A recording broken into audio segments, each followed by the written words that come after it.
Rakhine জাতি তাদের নিবাস মূলত মিয়ানমারের রাখাইনে।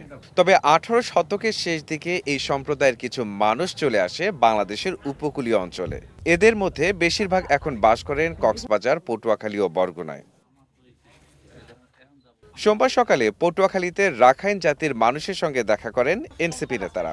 কলাপাড়ায় সম্প্রদায়টির লোকজনের খোঁজ খবর নেন তারা।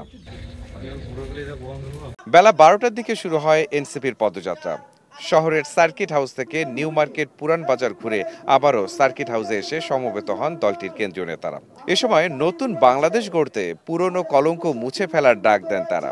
প্রিয় পটুয়াখালীবাসী, আমরা জনগণের দুয়ারে যাচ্ছি, আপনাদের দ্বারে এসেছি আপনাদের দুঃখ দুর্দশার কথা শুনতে, জাতীয় নাগরিক পার্টির স্বপ্নের কথা বলতে এবং আগামীর বাংলাদেশ আপনারা আমরা একসাথে মিলে কিভাবে তৈরি করতে পারি সেই রূপরেখা তৈরি করতে। ফেরিতে বরগুনার উদ্দেশ্যে রওনা দেন এনসিপি নেতারা।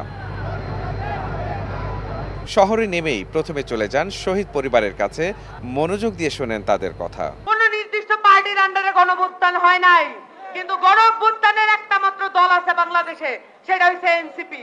আমরা অনুভব করি প্রত্যেকটা মানুষের সাম্য মানবিক মর্যাদার জীবন দরকার।